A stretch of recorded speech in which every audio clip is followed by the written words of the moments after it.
VP Eğitim kanalından hepinize merhaba arkadaşlar. Bugün kanal güvenliğimizle alakalı bir konudan bahsetmek istiyorum size. Biliyorsunuz ki kanalımızı kurduktan sonra hakkında kısmında bulunan mail adresimize birbirinden farklı onlarca işbirliği teklifi geliyor. Ancak çok hassas bir noktaya değinmek istiyorum. Yani 10 tane size mail geliyorsa 9 tanesi sizin kanalınızı ele geçirmek üzerine gelen sponsorluk teklifi gibi gözüken aslında sahte bildirimler. Bu konu hakkında elimden geldiğince sizleri bilgilendirmek istiyorum ve almanız gereken güvenliklerle alakalı da ufak tefek tavsiyelerde bulunmak istiyorum. Şimdi öncelikle birkaç tane örnekten bahsetmek istiyorum sizlere. Mail adresinizi kontrol ettiğiniz zaman bazen spam klasöründe, bazen gelen kutusunda bunlara benzer spam mailler görebilirsiniz. Yani baktığınız zaman size işbirliği teklifi gibi gözüken ancak çevirdiğiniz zaman bambaşka bir yere yönlendiren bazı mailler gelir. Şimdi burada dikkat etmeniz gereken, eğer hiç bu işten anlamıyorsanız ne yapmanız gerekiyor? Eğer İngilizce geliyorsa bu ileti önce bir çevirin. Bir bakın size ne diyor. Ne diyor? Şimdi ben diyor şöyle bir sitede diyor pazarlama ajansı vesaire gibi konularda uzmanlaşmış bir şirketiz falan filan diyor. Ama baktığım zaman benim kullanmış olduğum mail adresi ve güvenlik sistemleri diyor ki bu ileti diyor tehlikeli gözüküyor diyor. Kesinlikle diyor tıklama diyor. Bunun sebebi ne? Çünkü çok farklı şekilde mail adresi değişikliğine gidiyor ve şunu hiçbir zaman unutmayın. Eğer size bir firma işbirliği için bir teklifte bulunuyorsa bu şekilde şahsi mail adresi olmaz. İlk aklınızda tutacağınız nokta tam olarak burası. Sebebi çünkü firmalar kurumsal kimlik kullanır arkadaşlar. Bir diğerine gelelim. Şimdi geldim, buraya geldim. Şimdi diyor ki iyi günler diyor. Bu mesaj size reklama istinaden gönderilmektedir. Tabi çevirisini görüyorsunuz şu an. Şirketimiz YouTube kanalınızdaki aboneleri ve izleyicilerinize göre yeni web sitesi makul ödemelerle tanıtabilecek falan filan bir şeyler arıyor diyor. Şimdi nereye yönlendiriyor beni? Baktığınız zaman bir tane WhatsApp numarası var ve yerli de değil üstüne üstelik. Bir de diyor ki Telegram adresime gelebilirsin diyor. Hiçbir firma size WhatsApp üzerinden bana ulaşın veya işte Telegram üzerinden sosyal medyadan iletişim kuralım şeklinde gelmez. Bu da size ikinci bir örneğimiz olsun. Kesinlikle aramıyorsunuz. Şöyle düşünmeyin, ya arasam ne çıkar? Öyle sistemler var ki sizin gözle görmediğiniz şekilde dahi sizin kişisel verinize ulaşmaya imkan tanıyan birçok program var biliyorsunuz. Takip ediyor musunuz bilmiyorum ama YouTube platformunda bu konulara değinen oldukça çok işinde iyi siber güvenlik alanında kanallar mevcut. Onları izlemenizi de tavsiye ederim. Baktığınız zaman hepsinin ortak özelliklerinin birbirine benzer ve farklı isimler değiştirerek gördüğünüz gibi. Mesela buradaki mail adresine dikkat edin. Numaranın sonu mesela 4759. Size biraz daha iyi anlatmak için söylüyorum.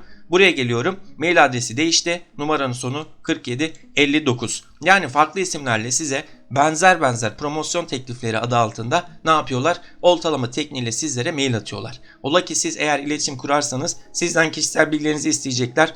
Kesinlikle buna gelmiyorsunuz. Kesinlikle böyle bir şey gelmiyorsunuz. Tabii bunun farklı örnekleri de var dikkat etmem gereken.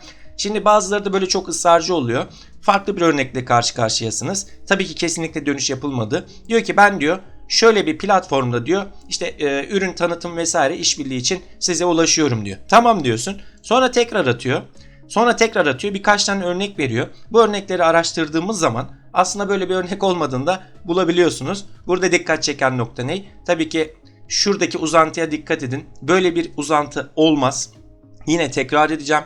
Eğer size bir firma üzerinden ulaşılıyorsa size atılan mail adresi firma uzantısıyla olması gerekiyor. Yani şöyle düşünün. Size YouTube'dan bir mail geliyorsa sonunda işte youtube.com diye şeklinde bitmesi gerekiyor. Öyle değil mi? Resmi bir uzantıya sahip olması gerekiyor. Tabi şimdi bunları gösteriyorum. Ya tamam ben bunları görüyorum ama doğrusunu nasıl anlayacağım derseniz buna da çok basit bir örnek vermek istiyorum. Tabi bununla alakalı farklı size ürün tanıtımları vesaire kesinlikle linkleri tıklamıyorsunuz. Bilmediğiniz linklere tıklamıyorsunuz. Eğer şüpheleniyorsanız önce mail adresini şu şekilde kopyalayıp arkadaşlar tarayıcınız üzerinden, internet üzerinden bir arama yapabilirsiniz. Bu konuda eğer daha fazla şikayet varsa farklı platformlarda vesaire bunları bulmanız daha kolay olacaktır sizler için.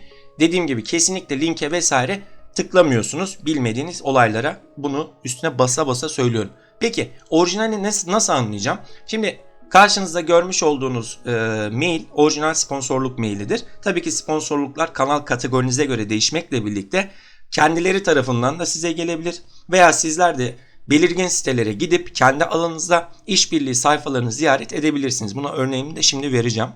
Bu arada ses tonundan dolayı özür dilerim, biraz üşütmüşüm.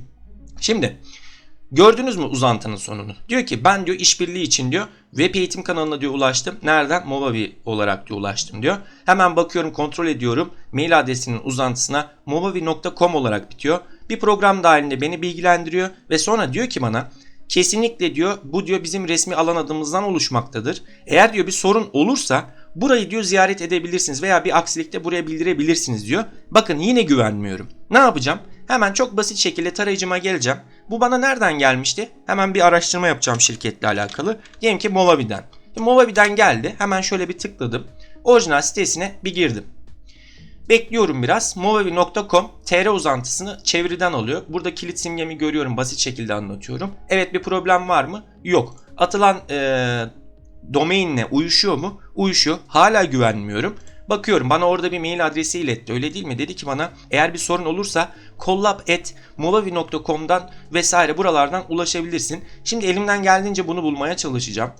Hemen geldim. Nerelerde olabilir? Basit anlamda size söylüyorum. Site altlarında site haritaları olur genellikle. Kurumsal firmaların altlarında bu şekilde site haritası olur veya yukarıdaki banner tarafında bu şekilde mağaza destek bölümleri vesaire olabilir. Hemen ben şöyle bir geliyorum, mesela destek için diyorum. Çıkarttı, ne dedi? İşte burada programla alakalı destekler vesaire var. Burada yok. Aşağı geldiğimde şirket kısmı altında ne diyor? İletişim diyor. O zaman şuna bir bakalım, bir tıklayalım. İletişim dediğimde bakın iş ortaklığı diyor. Bunlar partner için. Bakıyorum bağlı şirket, satış vesaire, eğitim, halkla ilişkiler, müşteri destek var. Influencer'lar için ne diyor? collab@movavi.com. Site orijinal. Vermiş olduğu bana link, bir bakalım, bir kontrol edelim. Uyuşuyor. O zaman bu site normal, gerçek bir site. Bu şekilde ne yapacağım yani ben? Sizlere burada anlatmaya çalıştığım şey, eğer bir şeyden şüpheleniyorsam hiçbir şekilde bakın linklere tıklamıyorum.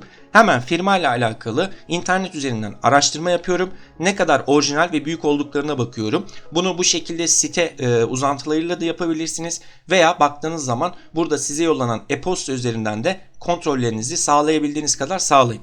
Tabii ki bunların önüne geçmek için, yani ne bileyim, benim kuzenim işte tıklayabilir, kardeşim tıklayabilir, öyle değil mi? Bilmeyen biri açık kalabilir, bütün bilgilerimiz mahvolabilir. Bir de kriptolu biliyorsunuz artık saldırılar meşhur. Yani bir şeye tıkladığınızda genel olarak size saldırma yöntemleri şu şekilde oluyor, onu da belirteyim. Öncelikle hesabınız devre dışı bırakılıyor. Bunun önüne geçmek için 2 adımla doğrulama yapmak zorundasınız. Yapacağınız en basit kendinizi koruma yöntemi budur.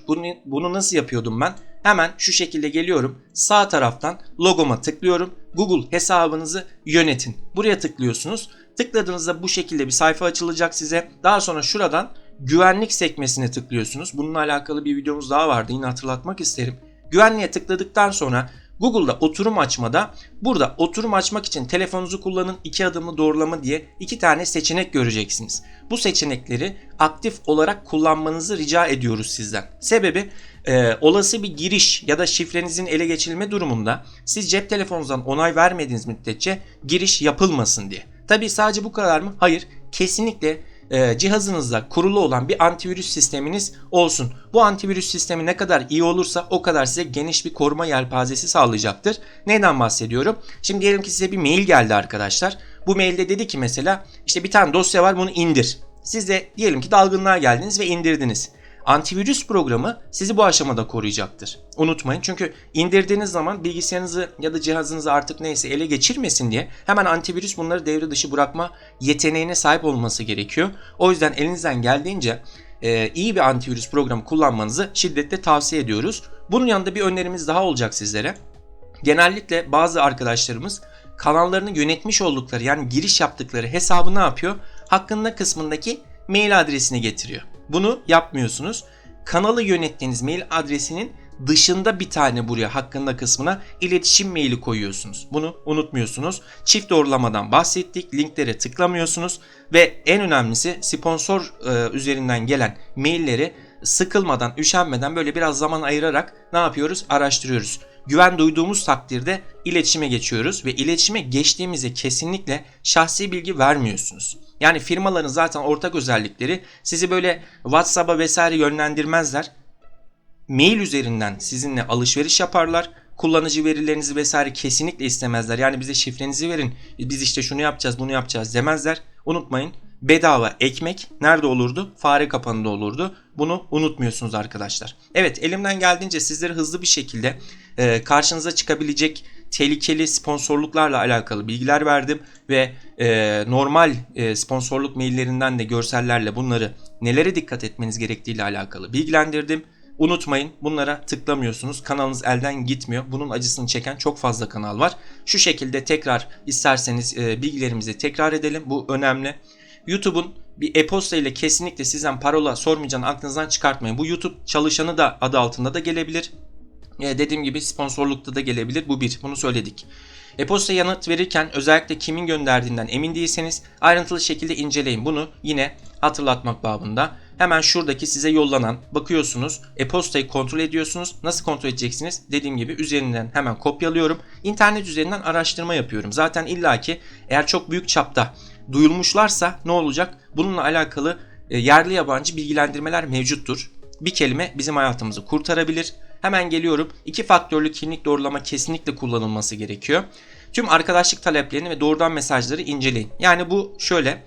Şimdi sizin bu hakkında kısmında belirtmiş olduğunuz bazen e-postaya değil de sosyal medyalara da ne yapıyorlar? Mesaj atıyorlar. Şu an mesela bir olay daha patladı. Instagram üzerinden telif, sanki Instagram'da bir gönderinizden telif yemişsiniz gibi size sanki böyle orijinal gibi bir görsel geliyor. Kesinlikle tıklamıyorsunuz. Bunları unutmuyorsunuz. Araştırma yapıyorsunuz ve kişisel bilgilerinizi vermiyorsunuz. Size deniyor ki siz işte şifrenizi vesaire verin güvenlik için. Bunu kontrol edip tekrar iade edeceğiz. Böyle bir şey kesinlikle söz konusu değil. Unutmuyorsunuz. Hemen geldim. YouTube platformundan gelen bir mesaj yer alan bağlantılara, eriştiğiniz sitelere kendi hassas bilgilerinizi girmeyin. Bunun yanında zaten tıklamayın. Tıkladığınızda bağlantılar kimlik ağı diğer zararlı web sayfalarına götürmeye çalıştığında sizi uyaran siber güvenlik çözümleri kullanın. Yani iyi bir antivirüs sistemi kullanmak gerçekten burada kişisel verinizi koruma anlamında çok önem arz etmektedir. Unutmayın, bilgisayarlar sadece bizim kişisel verilerimizi değil, ailemizin kişisel verilerini, değil mi? Konumlarımızı, eğer bağlantılarınızı, sayfalarınızı yani tutuyorsanız şifrelerinizi, banka bilgilerinizi her şeyi tutacaktır. Bu yüzden kesinlikle bunlara dikkat ediyorsunuz. Evet, Web Eğitim kanalında bugün güvenlikle alakalı bir bilgilendirme videosu çekelim istedim. Umarım yararlı olabilmişizdir. Gelecek videolarda görüşmek dileğiyle. Bay bay.